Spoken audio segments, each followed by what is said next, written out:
कहानी की शुरुआत होती है 19 अक्टूबर 1899 से, जहां पर हमें एक स्टीम शिप को दिखाया जाता है जिसका नाम केयर ब्रोस है, जो कि इंग्लैंड से न्यूयॉर्क सिटी जा रहा है। इस शिप में मोरा नाम की एक लड़की भी होती है जिसे रात को सपना आता है कि वो मेंटल असाइलम में है, जहां उसके पिता उसे मिलने के लिए आते हैं, जिन्हें देखकर वो अपना आपा खो देती है और चीख चीख कर कहती है कि प्रोमेथियस शिप के साथ जो कुछ हुआ है उसकी जिम्मेदार आप हैं। तभी मोरा की नींद खुल जाती है। दरअसल मोरा इस वक्त जिस शिप में है इसका एक सिस्टर शिप भी था जिसका नाम प्रोमेथियस था। 4 महीने पहले इसी रूट से जाते हुए वो शिप अचानक पैसेंजर के साथ कहीं गायब हो गया। ये न्यूज पूरी दुनिया के लिए बहुत बड़ी न्यूज होती है क्योंकि प्रोमेथियस शिप में बहुत बड़े बड़े लोग थे। हालांकि मोरा ने सिर्फ सपना देखा है, लेकिन उसे लगता है कि इस सपने में कोई ना कोई हकीकत है। उसे अपनी पिछली बातें बहुत ज्यादा याद नहीं है। एक दिन पहले उसके भाई ने न्यूयॉर्क से उसे इस शिप का टिकट दिया था। वो उसे न्यूयॉर्क नया साल मनाने के लिए बुला रहा था। इस पूरे शिप में 1500 पैसेंजर होते हैं, लेकिन हर कोई अलग अलग कैटेगरी में डिवाइड होता है।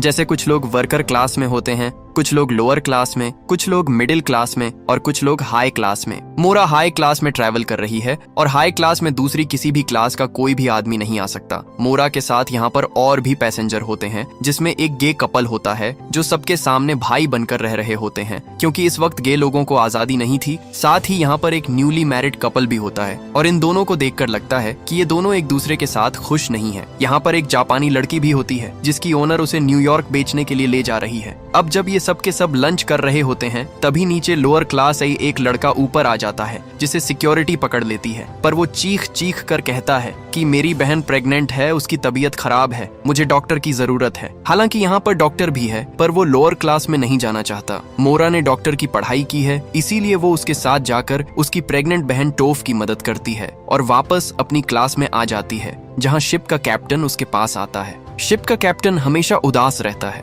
क्योंकि 2 साल पहले आग की वजह से उसकी पत्नी और उसके बच्चे की मृत्यु हो गई थी। तभी यहाँ पर कैप्टन के एक आदमी आकर कहता है कि हमें किसी दूसरे शिप के सिग्नल्स मिल रहे हैं। कैप्टन नीचे जाकर सिग्नल्स को चेक करता है और पूरी तरह से हैरान हो जाता है क्योंकि ये सिग्नल्स उन्हें प्रोमेथियस शिप से मिल रहे होते हैं जो 4 महीने पहले अचानक से गायब हो गया होता है। ये इस बात से भी हैरान होते हैं कि 4 महीने बिना खाना पानी के कोई कैसे समंदर में जिंदा रह सकता है, पर ये डिसाइड करते हैं कि वो उस दिशा में जाएंगे और अपने शिप को लेकर ये प्रोमेथियस की दिशा में निकल पड़ते हैं। इस बारे में ये किसी भी पैसेंजर को नहीं बताते। लंबा सफर तय करने के बाद ये प्रोमेथियस के पास पहुंच जाते हैं और अब नारा कैप्टन और उसके कुछ साथी एक कश्ती से प्रोमेथियस शिप के पास पहुंचकर उसके अंदर जाते हैं। यहाँ पर इन्हें किसी भी इंसान का नामो निशान तक नहीं मिलता। हालांकि उस शिप में कई सौ पैसेंजर ट्रैवल कर रहे थे, पर यहाँ पर किसी की बॉडी भी नहीं होती। कैप्टन इसके बाद उस कंट्रोल रूम में जाता है जहाँ से उन्हें सिग्नल्स भेजे गए थे और कैप्टन ये देखकर हैरान हो जाता है कि सिग्नल भेजने वाली मशीन टूटी हुई है। तभी मोरा को जमीन पर एक हरे रंग का बीटल दिखता है, यानी कि एक कीड़ा जो एक डायरेक्शन में जा रहा होता है। वो उस कीड़ा का पीछा करती है जो कि एक कबर्ड के अंदर चला जाता है जिसे बाहर से बंद किया गया है, और जब ये उसे खोलते हैं तो उसके अंदर एक छोटा बच्चा बैठा होता है जो इन सबको घूर घूर कर देख रहा होता है। उसके हाथ में एक छोटा सा पिरामिड भी होता है। किसी को कुछ समझ नहीं आता कि जब सब पैसेंजर्स गायब हो गए तो ये बच्चा यहाँ पर क्या कर रहा है। ये उस बच्चे को अपने शिप में ले आते हैं, लेकिन प्रोमेथियस शिप से एक और आदमी इनके शिप में चुपके से चढ़ जाता है। उसके हाथ में हरे रंग का उसी तरह का कीड़ा यानी कि बीटल होता है जिस कीड़े का पीछा करते हुए मोरा बच्चे तक पहुंची थी, और ये आदमी मोरा के बगल वाले कमरे में रुकता है। जिस बच्चे को ये प्रोमेथियस शिप से लेकर आए थे उसकी देखभाल की जिम्मेदारी मोरा को दी जाती है, और अब वो आदमी जो इनके पीछे प्रोमेथियस शिप से इनकी शिप में आ गया। अगले दिन वो अपना नाम डेनियल बताता है और मोरा इस आदमी को नहीं जानती, पर इस आदमी को देखकर ऐसा लगता है कि ये मोरा को बहुत अच्छे से जानता है। और अब मोरा अपने कमरे में आ जाती है जहाँ पर उसके सामने वो बच्चा बैठा होता है। वो देखती है कि उसकी गर्दन पर एक पिरामिड का निशान है जो कि उल्टा बना हुआ है, और ठीक इसी तरह का निशान उसे अपने भाई के लेटर में भी मिला था, जिस लेटर के साथ उसने उसे न्यूयॉर्क की टिकट्स भेजी थी। और अब मोरा उस बच्चे से पिरामिड के बारे में बहुत कुछ पूछती है, लेकिन वो कुछ नहीं बोलता। दरअसल वो बच्चा किसी से भी बात नहीं करता। वही डेनियल को दिखाया जाता है कि उसके पास जो हरे रंग का कीड़ा होता है वो लोअर क्लास में छोड़ देता है। वो कीड़ा एक बच्ची की तरफ जाता है जिसके बाद उसकी मृत्यु हो जाती है। साथ ही यहाँ पर शिप के जितने भी कंपास होते हैं जिससे सही दिशा में जा सकते हैं वो सब के सब खराब हो जाते हैं। इसलिए शिप का कैप्टन तय करता है कि हम न्यूयॉर्क ना जाकर वापस इंग्लैंड के लिए मर जाएंगे, क्योंकि ये सब उसी तरह की घटनाएं होती हैं जो प्रोमेथियस शिप के साथ हुई थी, जिसके बाद वो शिप अचानक से गायब हो गया था। मोरा शिप के कैप्टन के पास आती है और ये देखकर हैरान हो जाती है कि उसके केबिन में भी उसी तरह का उल्टा ट्रायंगल बना हुआ है, जैसा कि बच्चे की गर्दन पर उल्टे ट्रायंगल का टैटू बना था, जैसे कि उसके भाई के लेटर में बना हुआ था। ये समझ जाते हैं कि कुछ न कुछ गड़बड़ है, इसीलिए वो वापस लौटने से पहले एक बार फिर से प्रोमेथियस शिप में जाते हैं, जहां पर कैप्टन को लिस्ट मिलती है जिसमें उन पैसेंजर के नाम होते हैं जो गायब हुए थे और प्रोमेथियस में सफर कर रहे थे, और इसमें एक नाम मोरा का भी होता है। वो ये देखकर हैरान हो जाता है, उसे अब मोरा पर शक है। उसे लगता है कि मोरा उससे कुछ छुपा रही है, और अगर वो प्रोमेथियस शिप में 4 महीने पहले निकली थी तो वो जिंदा कैसे बच गई और क्यों वो दोबारा इसी सफर में आई है। कैप्टन मोरा को इस बारे में कुछ नहीं बताता और ये दोनों की दोनों वापस शिप में आ जाते हैं, जहां कैप्टन को पता चलता है कि लोअर और मिडिल क्लास के लोगों ने शिप को वापस ले जाने के खिलाफ विद्रोह कर दिया है, क्योंकि इन सब ने इस सफर के लिए बहुत पैसे खर्च किए होते हैं जो उन्होंने बहुत मेहनत से इकट्ठे किए थे। साथ ही लोअर क्लास की एक लड़की की मृत्यु हो चुकी है, इसीलिए वो गुस्से में होते हैं। वो कहते हैं कि जिस बच्चे को तुम प्रोमेथियस शिप से लेकर आए हो वो एक शापित बच्चा है, उसे पानी में फेंक देना चाहिए। हालांकि मोरा ऐसा नहीं चाहती, पर उसकी एक भी नहीं चलती, इसीलिए उस बच्चे को नीचे समंदर में फेंक दिया जाता है। वो कैप्टन से मदद मांगती है, लेकिन कैप्टन कहता है कि तुम एक झूठी लड़की हो, तुम प्रोमेथियस शिप में ट्रैवल कर रही थी, जो बात तुमने सबसे छुपाई है। मोरा को कुछ भी समझ में नहीं आता। साथ ही सबसे बड़ी प्रॉब्लम यहाँ पर सबकी ये होती है कि लाख कोशिशों के बाद भी इनका ये शिप यहाँ से मूव नहीं कर रहा होता। वो प्रोमेथियस शिप के आसपास ही घूम रहा होता है, और जब ये सब परेशान बैठे होते हैं तभी इन्हें कबाड़ के अंदर से ठक ठक की आवाज आती है, और अगले ही पल वहाँ से वही बच्चा निकलता है जिसे अभी कुछ देर पहले उन्होंने समंदर में फेंक दिया था। जिस बच्चे को ये प्रोमेथियस शिप से लेकर आए थे उस बच्चे के हाथ में अब भी वो छोटा पिरामिड होता है। वो मोरा के गले लग जाता है, पर मोरा उसे देखकर बेहोश हो जाती है। यहाँ पर जितने भी पैसेंजर हैं उन्हें अब पूरा यकीन हो चुका है कि ये बच्चा श्रापित है, इसीलिए इसे कैद कर दिया जाता है। इस शिप में जितने भी पैसेंजर हैं वो 2 ग्रुप में बट चुके हैं। एक कैप्टन का ग्रुप है जो वापस इंग्लैंड जाना चाहता है, और दूसरा मिडिल क्लास और लोअर क्लास लोगों का ग्रुप है जो न्यूयॉर्क जाना चाहते हैं। यहाँ पर सब के सब बहुत ज्यादा एग्रेसिव होते हैं, इसीलिए लोअर क्लास की वो लड़की जो प्रेग्नेंट है, जिसका नाम टोव है, जिसका मोरा ने कहानी की शुरुआत में इलाज किया था, वो तय कर लेती है कि वो कैप्टन के ग्रुप में शामिल हो जाएगी, क्योंकि उसके लोग बहुत ज्यादा एग्रेसिव होते हैं। वही मोरा को होश आ जाता है और उसे पता चलता है कि बच्चे को कैद कर दिया गया है। उस बच्चे को आजाद करवाने के लिए वो वहां पर जाती है, लेकिन सब उसके खिलाफ होते हैं, और जब लोग बहुत ज्यादा शोर कर रहे होते हैं तभी एक आदमी गोली चला देता है, जो गोली मोरा की तरफ बढ़ रही होती है। डेनियल उसे बचाने के लिए कूदता भी है, पर अब यहाँ पर समय बहुत ज्यादा स्लो हो जाता है, और वो बच्चा जिसे कैद किया गया था वो खुद अपने आप को आजाद करके मोरा के पास आ जाता है, और अब यहाँ पर समय पूरी तरह से रुक चुका है। सिर्फ मोरा और उसे बच्चे के अलावा वो बच्चा मोर को अपने साथ बाहर ले आता है। उसके बाद मोरा उसे अपने कमरे में लाती है और पूछती है कि यहाँ ये सब क्या हो रहा है, मुझे कुछ समझ नहीं आ रहा, तुम बार बार कैसे बच जाते हो। वो बच्चा पेपर पर लिखता है कि मैं कुछ भी बोल नहीं सकता, क्योंकि हमेशा कोई हमें देखता और सुनता रहता है, बस तुम्हें मुझे फॉलो करना होगा। मोरा को सभी क्वेश्चंस के आंसर चाहिए, इसीलिए उस बच्चे को फॉलो करने लगती है। बच्चे के हाथ में वही हरे रंग का कीड़ा होता है जो हमने आखिरी बार डेनियल के पास देखा था, जो उसने लोअर क्लास में छोड़ दिया था, जिसके बाद एक बच्चे की मृत्यु हो गई थी और सारे कंपास खराब हो गए थे। और अब वो बच्चा जब उस हरे रंग के कीड़े को नीचे रखना है तो एक पोर्टल खुल जाता है। मोरा उस पोर्टल से बाहर निकलते हैं और एक अनजान जगह पर पहुंच जाती है। वहीं शिप के अंदर जहां पर समय रुक गया था वो दोबारा से नॉर्मल हो जाता है, और अब शिप में एक अजीब सा साउंड आना शुरू हो जाता है। अप्रैल देखता है कि वहां पर मोरा और बच्चा नहीं है। वो डेनियल को देखकर कहता है कि मैंने तुम्हें शिप में पहले कभी नहीं देखा, जरूर तुम मोरा और उस बच्चे के साथ मिले हुए हो। वो उसे पकड़ लेते हैं, पर तभी टोप कहती है कि ये वक्त आपस में लड़ने का नहीं है, हमें ये पता लगाना होगा कि हम यहाँ से कैसे निकल सकते हैं। और अब जो साउंड पूरे शिप में आ रहा होता है उससे सबके सब लोग हिप्नोटाइज होना शुरू हो जाते हैं और शिप की डेक पर पहुंच जाते हैं और शिप से समंदर में कूदना शुरू कर देते हैं। डेनियल ये देखकर हैरान हो जाता है। वो भागता हुआ नीचे जाता है। उसके पास अब भी वो हरे रंग का कीड़ा होता है जिससे वो पोर्टल खोलता है, जिस तरह से उस बच्चे ने खोल था, और वो भी उसी जगह पर आ जाता है जहाँ पर मोरा गई है। और यहाँ उसे वो बच्चा मिलता है जिससे वो पूछता है कि मोरा को क्या हो गया, वो मुझे पहचान क्यों नहीं रही, वही इन सब चीजों को रोक सकती है। लेकिन लड़के को उम्मीद थी कि शायद अब मोरा की याददाश्त वापस आ जाएगी, क्योंकि इससे पहले वे कभी इतनी दूर तक नहीं पहुंचे थे। शायद इस बार वे कामयाब हो जाएं। लेकिन बदकिस्मती से यहाँ आने के बाद भी मोरा की याददाश्त वापस नहीं आई। अब डैनियल को शिप डूबने से पहले सब कुछ ठीक करना होगा। दूसरी तरफ हिप्नोटाइज होने से बचने के लिए बाकी बचे लोग खुद को कमरों में बांध लेते हैं। जेरोम लुसियन को गन पॉइंट पर लेकर उसे, कीली को और खुद को भी बांध लेता है। असल में जेरोम और लुसियन दोस्त थे, लेकिन लुसियन ने जेरोम को एक मामले में फंसाकर इस जहाज से भागने की कोशिश की थी, पर जेरोम भी इसी जहाज पर पहुंच गया। वहीं दूसरी ओर डैनियल इंजन रूम में जाकर स्टीम प्रेशर मशीन को अपने मैकेनिकल डिवाइस से हैक करने लगता है। अगर उसने वक्त रहते सब ठीक नहीं किया तो सब कुछ दोबारा रिस्टार्ट हो जाएगा। यहाँ पता चलता है कि डैनियल अपने डिवाइस की मदद से किसी को भी बेहोश कर सकता है। इधर मोरा उस बिल्डिंग में पहुंचती है जो उसके सपने वाला मेंटल हॉस्पिटल था। वो रूम नंबर 101 में घुस जाती है और वहाँ उसे अपने पिता दिखाई देते हैं, जिनका नाम हेनरी है। इसके बाद हेनरी दोबारा मोरा को पकड़कर उसे एक ब्लैक इंजेक्शन लगा देता है। ये सब देखकर ऐसा लगता है जैसे मोरा के साथ ये पहले भी कई बार हो चुका है, यानी एक ही चीज बार बार दोहराई जा रही है। ऐसा लगता है जैसे सब कुछ पहले से लिखा हुआ है। होश आने पर मोरा देखती है कि वो अपने रूम में है। वो वहाँ से बाहर निकलती है। तब कैप्टन उससे पूछता है कि वो लड़का कहाँ गया। मोरा उसे बताती है कि उस लड़के के पास एक पिरामिड है जिसकी वजह से वो वक्त को रोक सकता है। मोरा ये भी बताती है कि शायद उसका पिता हेनरी ही सब कुछ कंट्रोल कर रहा है। दरअसल उसके पिता को इंसानी दिमाग के बारे में जानने का बहुत शौक था कि दिमाग कैसे काम करता है और इंसान की सोच कैसी होती है। मोरा को शक है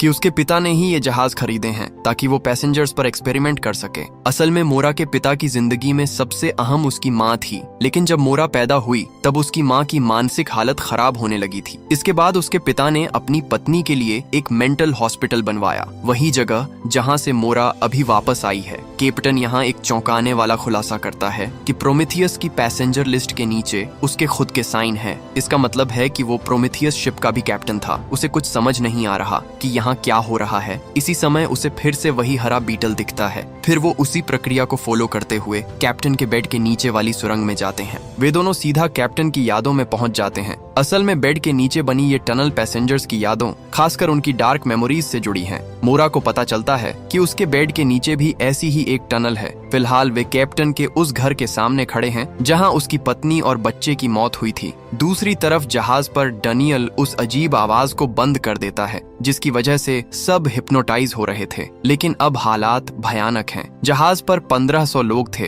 पर अब सिर्फ कुछ ही जिंदा बचे हैं। बाकी सब समंदर में कूदकर मर चुके हैं। इधर सेबेस्टियन उस लड़के को ढूंढ रहा था, लेकिन वो उसे कहीं नहीं मिला। दूसरी ओर मोरा के पिता हेनरी को दिखाया जाता है जो एक महल के कमरे में बैठा है। उसकी खिड़की के बाहर का नजारा डरावना है। वहाँ एक विशाल काले रंग का पिरामिड है, बिल्कुल उस छोटे मॉडल जैसा जो उस लड़के के हाथ में था। इस ब्लैक पिरामिड के पास की दुनिया एकदम तबाह और बर्बाद लग रही है। अब ये कौन सी जगह है? सारे पिरामिड काले क्यों हैं? यहाँ सब कुछ इतना अंधेरा क्यों है? और शिप के अंदर ये सब क्यों हो रहा है? ये सब हमें कहानी के आखिर में साफ होगा। जहाज के कंट्रोल रूम में सब चर्चा करते हैं कि उन्हें क्या करना चाहिए। सबसे बड़ी मुसीबत ये थी कि जहाज का इंजन बंद हो गया है और वे एक ही जगह अटक गए हैं। टोप को भी अब अपनी माँ की बात सच लग रही है कि वो लड़का वाकई श्रापित है। ऐसे हालात में सब कैप्टन का विरोध करना भूल जाते हैं और उसकी बात मानने को तैयार हो जाते हैं। कैप्टन सबको काम बांट देता है। कैप्टन और मोरा लड़के को ढूंढेंगे। अलेक के साथ कुछ लोग इंजन रिस्टार्ट करने जाएंगे और बाकी लोग बचे हुए यात्रियों को खोजेंगे।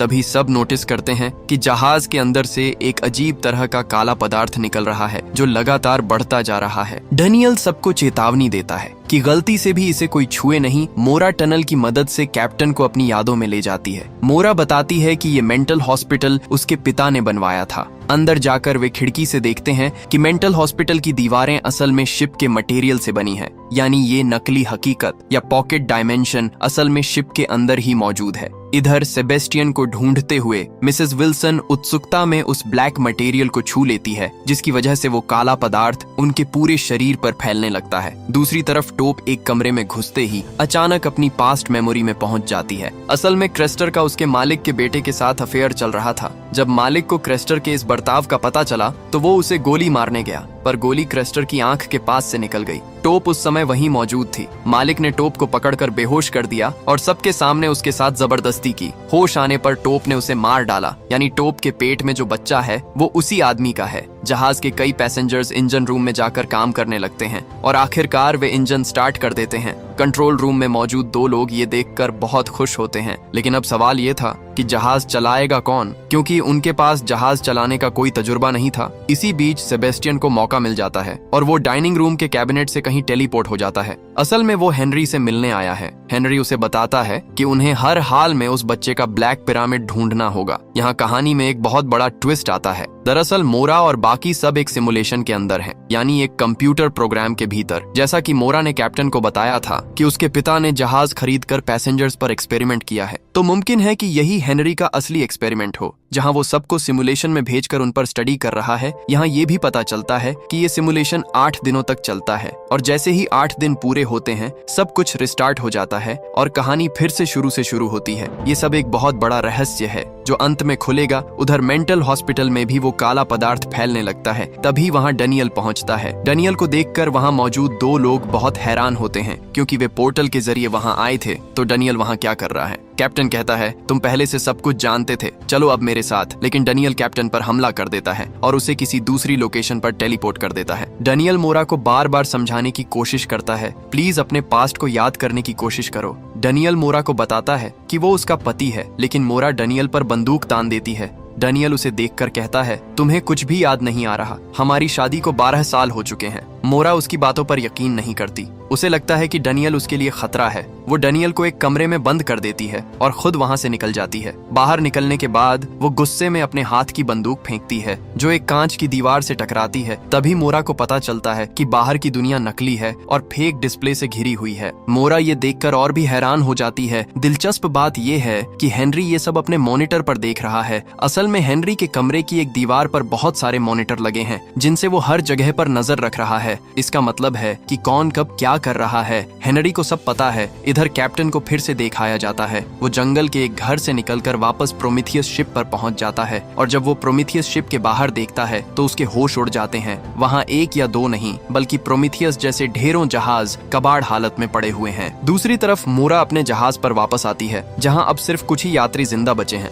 तभी समंदर में भयानक तूफान शुरू हो जाता है और लहरें जहाज के ऊपर आने लगती हैं। सभी यात्री घबरा जाते हैं और कहते हैं कि चलो इंजन रूम में चलते हैं। लेकिन मोरा फैसला करती है कि वो कैप्टन को ढूंढ कर ही रहेगी। वो पूरे जहाज की तलाशी लेती है पर कैप्टन कहीं नहीं मिलता। आखिरकार वो कैप्टन के रूम में जाकर बेड के नीचे वाली टनल में घुसती है और उसकी यादों में पहुंच जाती है। लेकिन इस बार उसे कैप्टन नहीं मिलता बल्कि कैप्टन की मरी हुई पत्नी मिलती है जो उस पर हमला कर देती है और चिल्लाकर पूछती है तुम यहाँ क्या कर रही हो? तुम कैप्टन की यादों में कैसे आई? तुम असल में कौन हो? मोरा डरकर वहाँ से भाग जाती है। इसके बाद वो डैनियल के रूम में जाती है क्योंकि डैनियल ने कहा था कि वो उसका पति है और उनकी शादी को 12 साल हो चुके हैं। इस बात की सच्चाई जानने के लिए मोरा डैनियल के बेड के नीचे वाली सीक्रेट जगह में घुसकर उसकी यादों में दाखिल होती है। वहाँ पहुंचकर वो एक कमरे में जाती है जो उसे बहुत जाना पहचाना लगता है। जब वो बिस्तर के पास जाती है तो उसे डैनियल और अपनी बहुत सारी तस्वीरें मिलती हैं। उन तस्वीरों में वो छोटा लड़का भी दिखता है जो कभी कुछ नहीं बोलता था। असल में वो लड़का मोरा का बेटा है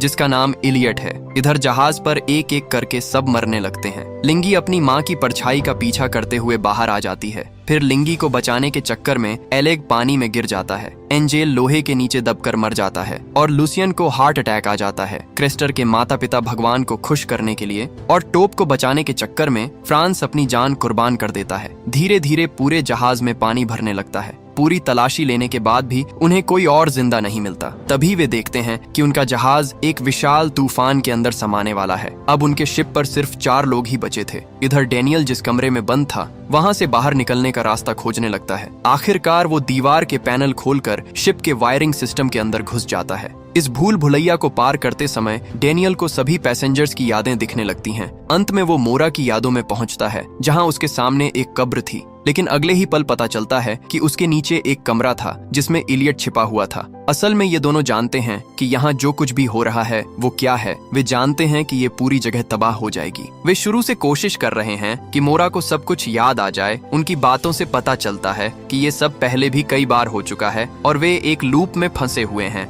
लूप का मतलब है एक ही घटना का बार बार होना। उनका ये लूप 8 दिनों का है। 8 दिन पूरे होते ही फिर से नए 8 दिन शुरू हो जाते हैं। इसीलिए डैनियल जल्दबाजी कर रहा है ताकि 8 दिनों के अंदर ही मोरा की याददाश्त वापस आ जाए। आज 7वां दिन है इसलिए डैनियल को हर हाल में मोरा को इस नकली हकीकत से बाहर निकालना होगा। इलियट कहता है, तुम मेरी चिंता मत करो, मैं यहाँ सुरक्षित हूँ। वो डैनियल को एक अंगूठी देता है और कहता है कि ये मोरा को दे देना, ये उनकी शादी की अंगूठी है। इसके बाद डैनियल वहाँ से निकलकर वापस जहाज पर आता है। जब वो मोरा को वहाँ नहीं पाता तो समझ जाता है कि मोरा जरूर उसकी यादों के अंदर गई है। वो अपने बेड के नीचे वाली सीक्रेट जगह में जाता है और वहाँ उसकी मोरा से मुलाकात होती है। अब मोरा को यकीन हो गया है कि डैनियल ही उसका पति है। डैनियल उसे सब समझाता है कि ये सब आंखों का धोखा है। यहाँ एक गेम चल रहा है जिसे हमें खत्म करना होगा, वरना ये फिर से शुरू हो जाएगा। इस गेम को जीतने के लिए हमें उस चाबी की जरूरत है जिसे मोरा ने छिपा रखा है। उस चाबी से वो पिरामिड खोलना होगा जो उनके बेटे के पास था,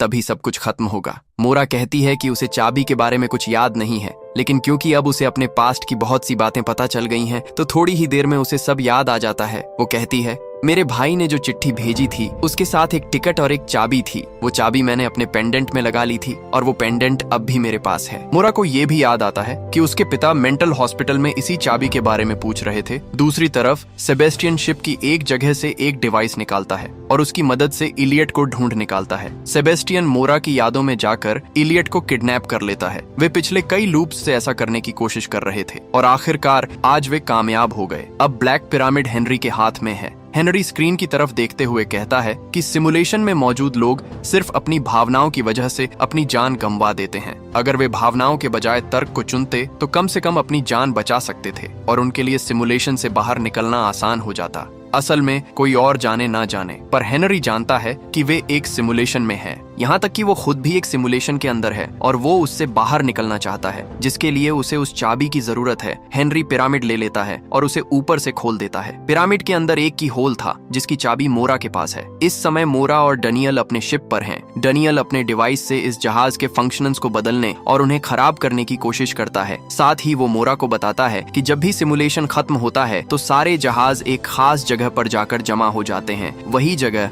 जहां हमने कैप्टन को देखा था, और उसके आसपास बहुत सारे जहाज थे। वहां इतने सारे जहाजों का होना इस बात का इशारा है कि वे कई बार इस सिमुलेशन में फंस चुके हैं। डैनियल आगे बताता है कि जब एक सिमुलेशन खत्म होता है तो हर इंसान भूल जाता है कि क्या हुआ था, लेकिन किसी तरह डैनियल ने उस डिवाइस की मदद से खुद को बचाए रखा है। इसी वजह से सब कुछ भूल जाने के बाद भी उसे हर बात याद रहती है। खैर, अब उनका आखिरी काम इलियट के पास जाकर पिरामिड के अंदर चाबी डालना है, जिससे मोरा असल दुनिया में जाग जाएगी। लेकिन जैसे ही वो अपने रूम में जाकर बेड के नीचे वाली टनल में जाना चाहती है, वो देखती है कि वहाँ टनल का कोई नामो निशान नहीं है। तभी हेनरी अपने ऑफिस से ऐलान करता है, तुम्हारी सारी कोशिशें नाकाम रहीं, वक्त खत्म हो चुका है। इलियट अब मेरे पास है और मुझे जल्दी वो चाबी चाहिए, वरना मैं तुम्हारे बेटे को मार डालूंगा। इसके बाद जहाज पर शटडाउन काउंटरडाउन शुरू होता है। 1 से 10 सेकंड का काउंटरडाउन चलता है और समंदर के बीचों बीच एक बहुत बड़ी खाली जगह बन जाती है। वहां मौजूद एक बड़े पोर्टल में जहाज घुस जाता है और सीधा उस जगह पहुंचता है जहां सारे पुराने जहाज रखे हुए हैं और जहां कैप्टन मौजूद है। इसके बाद हम पास्ट का एक सीन देखते हैं जब सब कुछ नॉर्मल था, यानी जब मोरा किसी सिमुलेशन में कैद नहीं थी। घर के बाहर टहलते समय उसे वही हरा बीटल दिखता है। इलियट मोरा से कहता है कि उसने इस कीड़े का नाम अल्फ्रेड रखा है और वो चाहता है कि ये हमेशा उसका पालतू बनकर रहे। लेकिन मोरा उसे समझाती है कि किसी को भी उसकी इच्छा के खिलाफ बंदी बनाकर नहीं रखना चाहिए। इसके बाद जैसे ही वो मोरा को गले लगाता है, मोरा वहाँ से गायब हो जाती है और चारों तरफ अंधेरा छा जाता है। जाग जाओ की आवाज सुनकर इलियट का सपना टूटता है। वो देखता है कि वो हेनरी के ऑफिस में है। हेनरी उसे एक सच दिखाने के लिए बाहर ले जाता है। उसका दादा उसे बताता है, हम सब यहाँ फंसे हुए हैं और इसके लिए मैं जिम्मेदार नहीं हूँ, बल्कि तुम्हारी माँ जिम्मेदार है। यहाँ जो भी लोग हैं वे सब अपनी मर्जी से आए हैं। सबके मन में दर्द और तकलीफों वाली यादें थीं जिन्हें वे भूलना चाहते थे, लेकिन हम जितना भी भूलना चाहें, कड़वी यादें हमें पूरी तरह कभी नहीं छोड़ती। वही यहाँ सबके साथ हो रहा है। इसके बाद वह अपने पोते को एक कमरे में ले जाता है जहाँ 2 इंजेक्शन थे, एक सफेद और एक काला। काला इंजेक्शन यादें मिटा देता है और सफेद इंजेक्शन यादें वापस ले आता है। वो अपने पोते को सफेद इंजेक्शन लगा देता है, जिसके बाद हमें पता चलता है कि इलियट को एक भयानक बीमारी हुई थी। मोरा उसे बहुत प्यार करती थी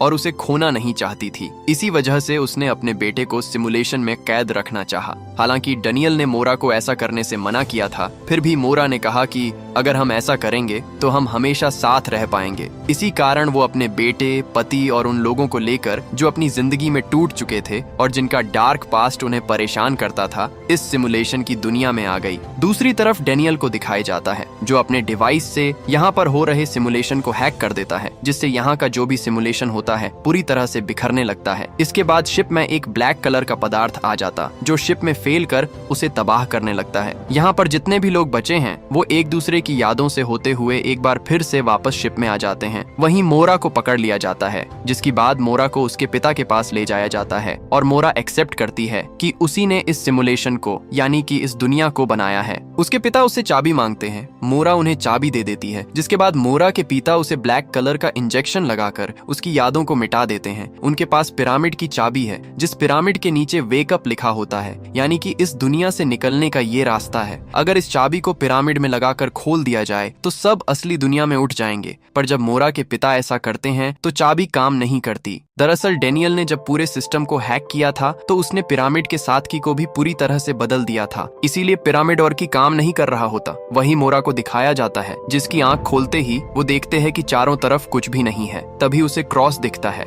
यहाँ पर वो पहले भी आ चुकी है और अब वो उस कोस के नीचे जाती है जहाँ पर उसका हस्बैंड डेनियल होता है। डेनियल उसे अब सारा सच बताता है और कहता है कि रियल वर्ल्ड में तुम्हारे भाई ने इस सिमुलेशन की दुनिया को अपने कब्जे से मेन ले लिया है और उसी ने हम सबको यहाँ पर फंसा रखा है। और अब क्योंकि मैंने पिरामिड को और की को बादल दिया था तो वो अब भी मेरे पास है। इस वक्त हम जहाँ पर है ये वो पहला रूम है जो हमने बनाया था। और अब वो मोरा को एक बच्चों वाला पिरामिड देता है, जिसकी की वही रिंग होती है जो उसके बेटे ने उसे दी थी। वो मोरा को कहता है कि अब असली दुनिया में जाने का वक्त हो गया है, जिसके बाद मोरा उस रिंग को की तरह पिरामिड पर लगाती है और वो असली दुनिया में जाग जाती है, जहाँ पर हमें एक बहुत बड़े चैम्बर को दिखाया जाता है जहाँ पर बहुत सारे लोग होते हैं। ये सब वही लोग होते हैं जो शिप में थे, जिनकी जिंदगी में दुख था और उन सब ने इस दुनिया को चुना था, लेकिन अब भी सब के सब उस दुनिया में फंसे हुए हैं। जबकि मोरा वापस असली दुनिया में आ चुकी है, लेकिन ये अर्थ नहीं है बल्कि ये स्पेस शिप है जिसका नाम प्रोमीथियस है और उसी स्पेस शिप के अंदर ये सब के सब मशीनस के अंदर सोए हुए थे। मोरा इसके बाद स्क्रीन पर देखते हैं जहाँ पर लिखा होता है पैसेंजर 1423, करू 550 और डेट होती है 19 अक्टूबर 2099,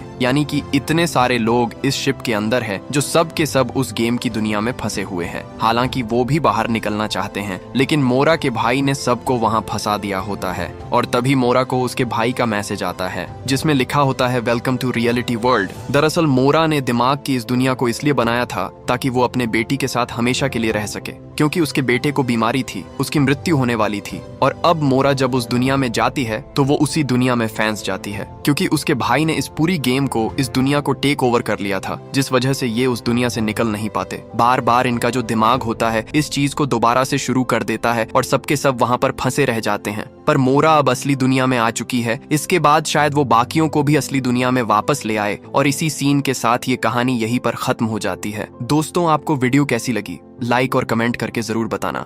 मिलते हैं अगली शानदार वीडियो में, तब तक के लिए सब्सक्राइब बटन दबा दो।